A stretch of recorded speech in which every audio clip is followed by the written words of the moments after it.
Bendy and the Ink Machine est un jeu d'horreur sorti en 2017 sous forme de chapitres.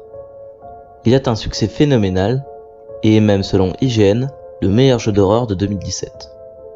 Nous incarnons Henry, un ancien employé de l'entreprise de dessin animé Joe et Drew qui revient au studio des années plus tard et y retrouve les personnages du cartoon qu'il créait qui ont pris vie. Bendy, Boris et Alice Angel.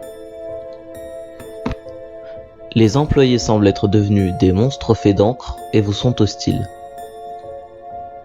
Notre personnage, après moult altercations et péripéties, finit par combattre un Bendy monstrueux qu'il vainc en lui faisant écouter un épisode du cartoon. Aujourd'hui, le jeu est plongé dans l'oubli. Mais pourquoi ? Pour commencer, le jeu a une durée de vie limitée. Ce qui maintenait la communauté, c'était l'annonce d'un nouveau chapitre. Une fois le jeu fini, eh bien tout est fini.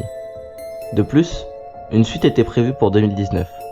Elle a d'abord été reportée à 2020, puis à fin 2021, et puis plus de nouvelles. Entre-temps, un jeu pour faire patienter la communauté est sorti. Boris and the Dark Survival. Un jeu où nous jouons Boris à la troisième personne, qui se promène dans les couloirs du studio en tentant d'échapper à Bendy. En plus d'être assez court, le jeu n'était pas vraiment intéressant. Les gens ont fini par laisser tomber et sont passés à autre chose.